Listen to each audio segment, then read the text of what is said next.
Hello, and welcome to another Power Rangers Dino Charge Hiatus video. This is a pretty momentous occasion, so I decided to dress up. Pretty fancy schmancy, right?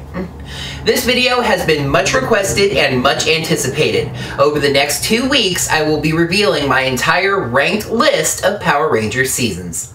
Now, this is going to be the full ranked list, so there's no eliminations or honorable mentions this time around. But would it be an Orange Ranger ranking video if there weren't some kind of disclaimer?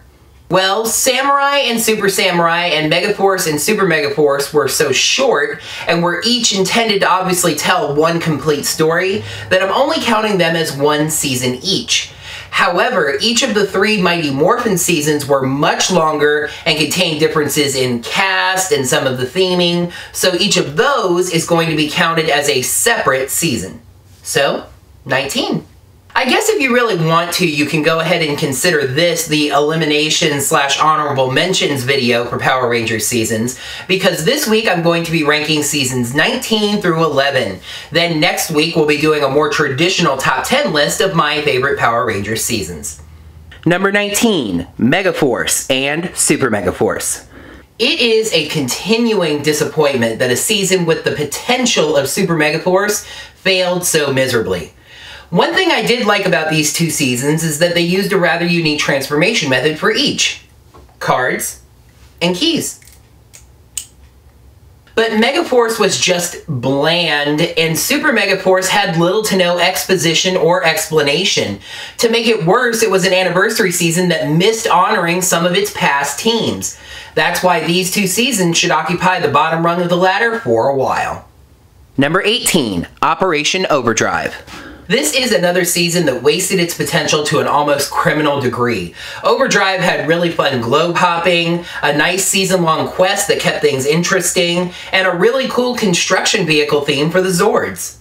But interest in that season-long quest was held back by terrible writing, the globe hopping aspect was held back by Disney's budget, and it has one of the worst anniversary episodes ever.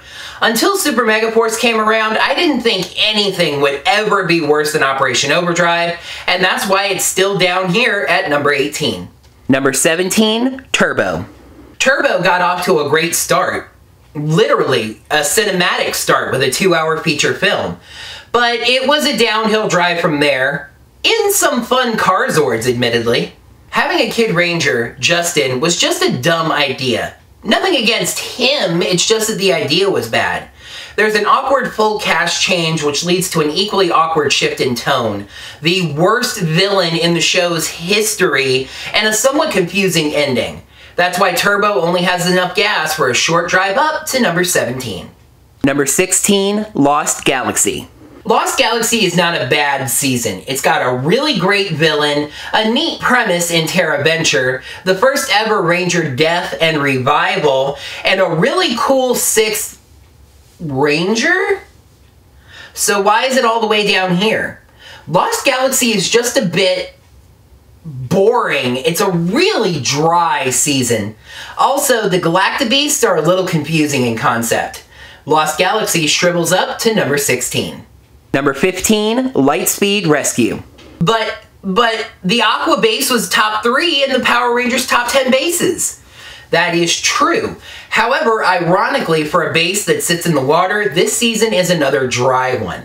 Carter is an amazing Red Ranger, the team has wonderful weapons, and it features the first original 6th Ranger. However, besides being dry, the Zords are a little weird to figure out, and the rescue theme never seemed to have a real impact on the show. That's why Lightspeed Rescue only comes up to number 15. Number 14, Samurai and Super Samurai. Samurai is a gorgeous looking season, the first one to be shot fully in HD. It has cool folding Zords, weapons that fit the Samurai theme, and a boat full of fun villains. However, Samurai is nearly infamous for being basically a carbon copy of its Sentai's plot, and the Big Bad's plan never really seems to evolve. Number 14. Number 13, Zeo. The premiere's title, A Zeo Beginning, was completely appropriate because Zeo really was a brand new start. It was our first major look at brand new Ranger powers, it had an incredible set of villains in the Machine Empire, and was the first season really to feature Rangers growing to fight a villain. But it's down here because its theme was kind of hard to put a finger on. It sort of peters out near the end, and the Gold Ranger reveal was strangely handled. That's why Zeo is lucky number 13. Number 12, Mystic Force. Mystic Force is a season that I'm actually quite fond of. It just has a lot of flaws. I love the magical theming, the Ranger suits are awesome, and there's a clever Zord mechanic. However, the villain situation gets confusing, there's a serious overfocus on the Red Ranger, and it loses a lot of points for its Care Bear stare ending. That's why it sits at number 12.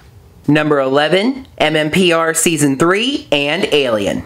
The last season of Mighty Morphin Power Rangers is creative and fun. It builds strongly towards the next season, and the Alien Ranger arc was fun and interesting. However, between the Alien Rangers and the child version of our Rangers, we see very little of the Rangers we actually know. Also, I found myself wishing that the Alien Rangers had brought brand new Zords with them besides just the Battleborgs. I'm not saying that number 11 was Alien, but it was Alien. Alright, obviously there's no final 2 to go into this week, but just for record keeping, let's go back over 19 through 11. It may have been Mega, it may have been Super, but Megaforce and Super Megaforce sit at the bottom of my list at number 19. Any season that says the Florida Everglades have mountains in them is not going to be very high. Operation Overdrive lands at number 18. They may have shifted into Turbo, but they're still stuck in 17th gear. They found a new world, but they didn't find the top of this list. Lost Galaxy is number 16. Life may be better down where it's wetter, but Lightspeed Rescue is still only number 15. Samurai and Super Samurai didn't get much power from their ancestors, landing at number 14. A new beginning, but an average one. Zeo lands at number 13. Their power may come from a magical source, but it's still only good enough to put Mystic Force at number 12. And I realize that Mighty Morphin Season 3 being at number 11 might be an alien concept to some of you. Alright Rangers, 9 seasons down, 10 seasons to go. Tune in next week as I reveal my top 10 Power Rangers seasons. Now, this is normally the point in the video where I would do a channel shout out, but since we haven't made it to the top of the list yet, I've decided to hold off. What I'm going to do is go ahead and do 2 channel shout outs next week. So, leave your votes in this week's video comments for your favorite Power Rangers season. Don't worry about it if you already have last week, I'm going to go back and look at that too. But do remember that if you do not have an active YouTube channel, to let me know what you want me to shout out if you win the channel shout out. And as always, thanks for voting. That's going to do it for another Power Rangers Dino Charge Hiatus video. Thank you guys so much for watching. Make sure to like the video by clicking the like button right down below. Subscribe to the channel to see Power Rangers content every week. And leave some comments below. Vote on your favorite Power Rangers season. Also toss in those favorite Morpher votes if you haven't done that yet. And let me know what you think of my list so far. Until next week, may the power protect you. Man, speaking of next week, how am I gonna make the top 10 Ranger seasons really exciting? Wait. My brain cells are in top gear.